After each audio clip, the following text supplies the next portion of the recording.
नमस्कार सर्वांचे मराठी स्टोरी कथालेखन या चॅनेलमध्ये स्वागत आहे. आज आपण पाहणार आहोत संपेल ना कधीही या कथेचा तिसरा आणि शेवटचा भाग. लेखिका आहे ज्योती गोसावी. भाग पहिला आणि दुसऱ्याची डिस्क्रिप्शन बॉक्समध्ये लिंक दिलेली आहे. त्याआधी जर तुम्ही चॅनेलला सबस्क्राईब नसेल तर नक्की सबस्क्राईब करून घ्या. भाग 2मध्ये आपण पाहिलं की काका पाण्यामध्ये भस्म कालवून पाण्याचे सपकारे तिच्या तोंडावर मारून बोल तू कोण आहेस, झाडाला सोडणार की नाही, जाणार की नाही, एवढेच प्रश्न तिला सतत विचारू लागले आणि भस्माचे पाणी मारू लागले.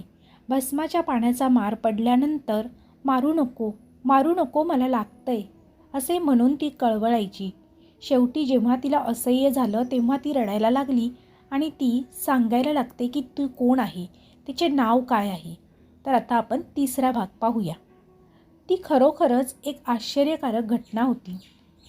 आमच्या गावात शेजारच्या गावाहून गोविंदराव वाघ नावाचे मास्तर 1ली ते 4थीपर्यंत मुलांना शिकवण्यासाठी येत असे. त्यांचा एक चुलता होता, त्याचे नाव सदानंद वाघ.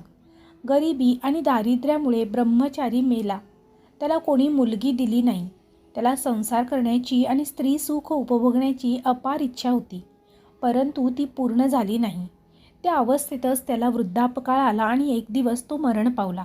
त्याच्या अपुऱ्या राहिलेल्या इच्छामुळे तो ब्रह्मसंबंध झाला आणि त्या योनीमध्ये भटकू लागला. आतापर्यंत त्याने तरुण मुलींना झपाटण्याचे प्रकार केले होते आणि एकदा एका झाडाला पकडले की ते झाड तो घेऊनच जायचा. अशा कित्येक तरुण मुली त्याच्या भोवती हरळी बनून फिरत असायच्या. त्यातच त्याला त्या मांत्रिकाचा आधार गवसला.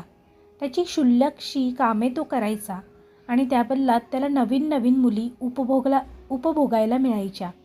मी असा तसा नाही तर मी ब्रह्मसंबंध आहे असे तो ओरडून बोलला. एकदा म्हणाला, तुझ्या घरातले साधनेचे तेज मला सहन होत नाही, त्यामुळे मला जावे लागत आहे.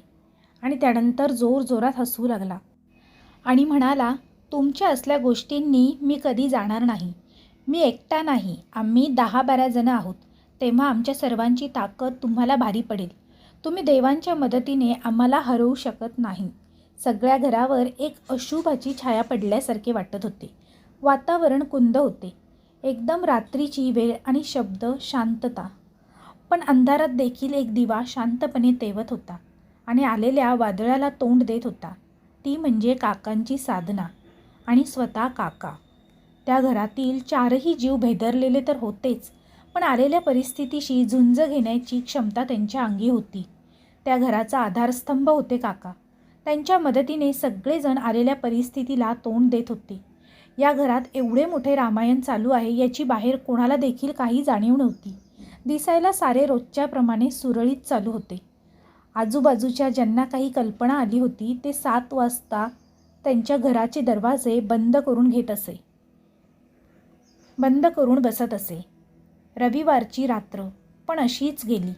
म्हणजे कधी म्हणे मी जातो, कधी म्हणे मी जाणार नाही, काय करायचे ते कर. असाच रात्रभर सगळा तमाशा झाल्यानंतर शेवटी त्याची वेळ झाल्यावर 3 वाजता तो अंगातून निघून गेला, किंवा सगळी भूतावळ अंगातून निघून गेली. रविवारी सकाळी एक माणूस बोलावला होता. त्याला थोडेसे ह्यातले ज्ञान होते. त्याच्याकडे एक मोठा शंख होता. त्याने एका बशीमध्ये काठोकाठ भरून दूध घेतले आणि त्यामध्ये तो शंख ठेवला. जर या शंखाने दूध पिले तर त्याचा अर्थ तुमच्या घरातील दुष्ट शक्ती अजून गेलेली नाही, आणि जर नाही प्यायला तर तो गेलेला आहे. सर्वजण उत्सुकतेने बशीकडे आणि शंखाकडे पाहत होते. आणि काय आश्चर्य, काठोकाठ भरलेली बशी बोटाच्या अर्ध्या पेरा एवढी कमी झाली. याचा अर्थ तो गेलो म्हणत तिथेच होता. रात्रभर त्याने महादेवाच्या देवळापर्यंत 50 तरी चक्रा मारल्या असतील. म्हणजे प्रत्येक वेळी तो म्हणायचा, मी जातो, चाललो, मला हाताला धरून महादेवाच्या देवळापर्यंत घेऊन चला. असे रंजाच्या अंगातील मुंजा म्हणायचा. आम्ही तिथे तिला घेऊन जायचो आणि जय भोलेनाथ म्हणून ती जोरात ओरडायची. तिथेच साष्टांग नमस्कार करायची आणि येताना व्यवस्थित घरी यायची. पुन्हा घरी आले की 5-10 मिनिटांनी हसायला आणि घुमायला सुरुवात. म्हणजेच तिच्या अंगात मुंजा असायचाच. कधी कधी निघताना मला कोंबडी पाहिजे, दारू पाहिजे अशा गोष्टी बोलत असे. मग माझी आई तिला दरडवायची, हे ब्राह्मणाचे घर आहे, इथे असलं काही मिळणार नाही, माहीत आहे ना. मग जेव्हा शेवटचा खरोखरीचा गेला तेव्हा त्याने जाताना लंगोट आणि एक खारीक एवढेच मागितले. हा हा हा, कसं फसवलं. मी काय असा सहजासहजी जाणारा नव्हे, असं म्हणायची आणि पुन्हा सुरुवात करायची. सोमवारी सकाळी वडिलांनी याचा सोक्षमोक्ष लावण्याचे ठरवले. दिवसा शांततेत गेला. रात्रीच्या जागरणामुळे आणि अतितणावामुळे दिवसभर सारे झोपले. मात्र रात्र झाली की यांचे उजाडले. पुन्हा मध्यरात्री उठून ती घुमायला लागली. थया नाचायला लागली. तिला कॉटच्या पायाशी बांधून घातले आणि आज मात्र लोखंडी घमेल्यांमध्ये धुनी पेटवली. त्यात अक्षरशः लाल मिरच्या आणि मीठ टाकले आणि तिचे डोके त्यावर दाबून धरले. मग मात्र ठसकून तो मुंजा बोलायला तयार झाला. स्वतःची माहिती त्याने आधीच सांगितली होती.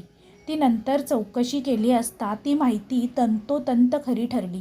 वडिलांनी जोरजोरात गुरुचरित्र वाचायला घेतले. गुरुदेव मदत करा. गेले 3 दिवस झाले मी या ब्रह्मसंबंधाशी तुमच्या भरोशावर एकटाच झुंज घेतोय, पण तो ऐकत नाहीये. मला वाटते की माझी ताकद कमी पडते. आता माझ्या मुलीला मी तुमच्या स्वाधीन करतो आहे. तारा नाही तर मारा, असे म्हणून भस्माची फुंकर तिच्या तोंडावरती त्यांनी मारली. आणि खरोखरच तो संबंध शांत झाला. रंजना डोळे मिटून शांत बसली आणि डोळ्यासमोर दिसणारी दृश्ये सांगू लागली. मी एका नदीपात्रामध्ये आहे. मी बुडत आहे. मी त्या पाण्यात गट्टांगळ्या खात आहे. त्या नदीचे नाव उरमोडी आहे. तिथे जवळ एक दाढी वाढवलेला, भगवी कफणी घातलेला संन्याशी आला. त्याने माझा हात धरून नदीपात्रात तो घेऊन गेला आणि त्या नदीत मला धरून पहिली बुडी मारली. मला कसं तरी होतंय. माझ्या अंगातून मुंग्या बाहेर पडत आहेत. त्याने दुसरी बुडी मारली. मला एखादा विजेचा झटका बसावा असे वाटत आहे. आता त्याने तिसरी बुडी मारली आणि मला खूप हलकं हलकं वाटते. माझ्या शरीरातून एक काळा धूर बाहेर निघाला आहे. त्याने एक आकृती धारण केली. त्याचा एक शेंडीवाला जानव घातलेला माणूस तयार झाला. त्याने त्या भगवी कपडे घातलेल्या संन्याशाला साष्टांग नमस्कार दंडवत घातले. हात जोडून माफी मागितली आणि बघता बघता तो हवेत विरून गेला. डोळे मिटून बोलत असताना ती म्हणजेच रंजना सांगत होती तसे तिच्या चेहऱ्यावरती भाव उमटत होते आणि काकांना समजले की तिच्या शरीरातील बाधा निघून गेलेली आहे. सद्गुरूंनी रक्षण केलेले आहे. त्याबरोबर काकांनी जोरात गुरुदेव दत्त हाक मारली. सगळ्या घराने दत्तगुरूंच्या नावाचा गजर केला आणि रंजू पण जय गुरुदेव दत्त म्हणत धाडकन जमिनीवर पडली. अखेर त्याला हार मानून त्या घरातून जावे लागले होते. मुंजा रंजूच्या शरीरातून बाहेर गेला होता, पण त्याच्या आयुष्याचे कल्याण झाले. या घरात त्याला असे सद्गुरू भेटले की त्याला त्यातून मुक्ती मिळाली. त्यानंतर रंजनाचे शिक्षण झाले. नर्सिंगचे ट्रेनिंग झाले. सरकारी नोकरीला ती लागली. नवरा डॉक्टर मिळाला. सारे काही व्यवस्थित झाले. पुढे मुले देखील मोठी झाली. त्यांची लग्ने झाली. एवढ्या वर्षात त्याने पुन्हा कधीच तिला त्रास दिला नाही.